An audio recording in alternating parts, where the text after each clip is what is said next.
اعوذ باللہ من الشیطان الرجیم بسم اللہ الرحمن الرحیم۔ آپ صلی اللہ علیہ وآلہ وسلم نے فرمایا، جب جنتی جنت میں اور دوزخی دوزخ میں داخل ہوں گے، اللہ پاک فرمائے گا جس کے دل میں رائی کے دانے کے برابر بھی ایمان ہو اس کو بھی دوزخ سے نکال دو۔ تب ایسے لوگ دوزخ سے نکال لیے جائیں گے اور وہ جل کر کوئلے کی طرح سیاہ ہو چکے ہوں گے، پھر زندگی کی نہر میں یا بارش کے پانی میں ڈالے جائیں گے۔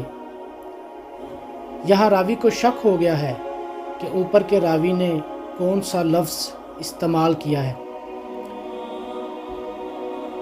اس وقت وہ دانے کی طرح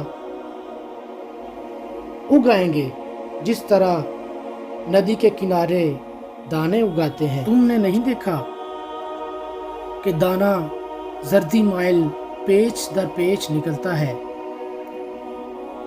وہیب رضی اللہ تعالی عنہ نے کہا کہ ہم سے عمرو رضی اللہ تعالی عنہ نے حیا کی بجائے حیات اور خردل من ایمان کی بجائے خردل من خیر کا لفظ استعمال کیا ہے۔